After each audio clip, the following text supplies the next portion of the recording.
Before surgery, you can prepare by making sure that all of your questions are answered, that you have reviewed and understand the information we've given you about your preoperative and postoperative exercises, and that you have arrangements made with your family and caregivers as to the transition from the facility back to home to resume your post-op rehab.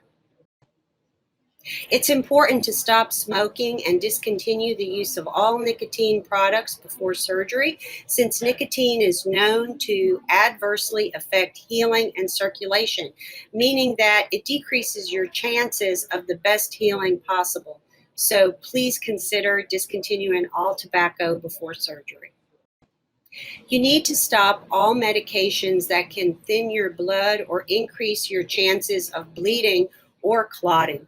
We have a list in your pre-op information packet, and we're happy to review all your medications with you to make sure that we are on the same page with respect to going through your procedure safely.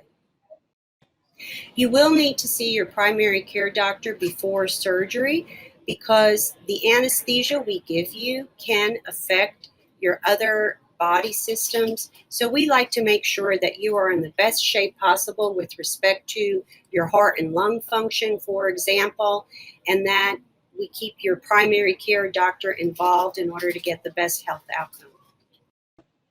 You do need to see your dentist as well before surgery. We know that if you have hidden infection in your gums or in your teeth, that when you swallow or ingest those bacteria, they can circulate through your blood and stick to the implant and adversely affect the healing and possibly cause infection. We do a lot of screening to try and find hidden sources of infection that may exist in your body that you might not be aware of, and this is for your safety. We do extensive preoperative testing to make sure that you are a safe candidate for the knee replacement. You do not have to donate blood since our modern techniques minimize blood loss, and it is rare that I've had to transfuse patients after knee replacement surgery these days. Of course, if you start out with a low hemoglobin or blood count, then your situation may be a little different, but on average, most people do not require blood transfusion. Our office has disabled parking permit forms, and we will be happy to fill them out for you.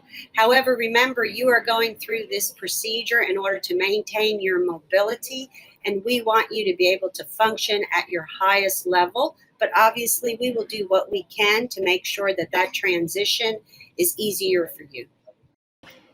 We will discuss with you some helpful advice and hints as to how you can get your home ready for after surgery. For example, eliminating throw rugs or areas that you might trip over, planning how you're going to access the bathroom, etc.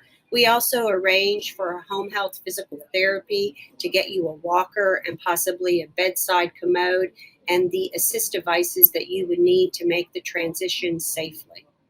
Overall, we want to minimize your fall risk. Things that can help with recovery are ice packs, ice machines, walking assist devices like crutches and or a walker, a bedside commode.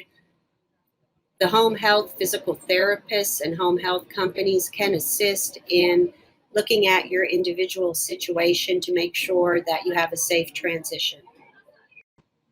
In order to go home from the facility, you need to be able to get out of bed and walk 100 feet with your walker.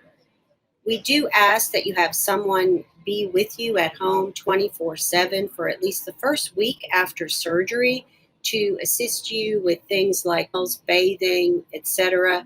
You don't need specialized nursing care that first week, but you do need a helping hand at least for a week after major surgery.